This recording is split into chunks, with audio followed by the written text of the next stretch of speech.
5 மாதங்களுக்கு பிறகு முல்லை பெரியாறு அணையில் துணை கண்காணிப்பு குழு ஆய்வு பணியில் ஈடுபட்டுள்ளனர். 5 பேர் கொண்ட குழுவில் தமிழக மற்றும் கேரள அரசு பிரதிநிதிகள் பங்கேற்றுள்ளனர். இது தொடர்பான கூடுதல் தகவல்களை தருகிறார் எமது செய்தியாளர் சிவசபாபதி. முல்லை பெரியாறு அணையில் தற்பொழுது துணை கண்காணிப்பு குழுவினுடைய ஆய்வு நடைபெற்று கொண்டிருக்கிறது.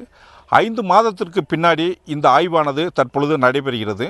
இந்த ஆய்வின் போது CWC தலைவர் அசோகன் தலைமையில் இந்த ஆய்வு பணி மேற்கொண்டுகிட்டு இருக்காங்க.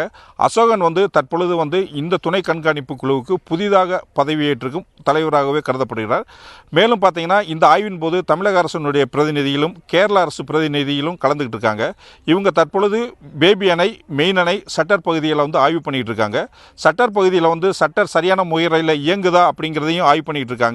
அதே மாதிரி பேபி அணையை பலப்படுத்துறதை பற்றியும் இவங்க ஆய்வு பண்ணி மேற்கொள்ள இருக்காங்க. அதே மாதிரி மெயின் அணையினுடைய மராமத்து பணிகளை எந்த மாதிரி செய்கிறது அப்படிங்கிறதையும் இவங்க ஆய்வு பண்ண இருக்கிறாங்க. இவங்க ஆய்வு முடிஞ்சிட்டு இன்று சரியாக ஒரு மாலை 3 மணி அளவில் இந்த கண்காணிப்பு குழுவினுடைய அலுவலகத்தில் இவங்களுடைய ஆலோசனை கூட்டம் நடைபெற இருக்குது. அந்த ஆலோசனை கூட்டத்தில் இவங்க எந்தெந்த மாதிரி ஆய்வு பண்ணாங்க அப்படிங்கிறத ஒரு அறிக்கை தயாரித்து அந்த அறிக்கையை கண்காணிப்பு குழுக்கிட்ட வழங்க இருக்கிறாங்க. தற்பொழுது 5 மாதத்திற்கு பின்பு கடுமையான வறட்சி நிலவிக்கிட்டு இருக்க இந்த டயத்தில் முல்லை பெரியாறு அணையில் ஆய்வு பண்ணுறது மிக முக்கியமாகவே கருதப்படுகிறது. தந்தி செய்திகளுக்காக தேக்கடியிலிருந்து ஒளிப்பதிவாளர் தனபாண்டியுடன் சிவசபாபதி.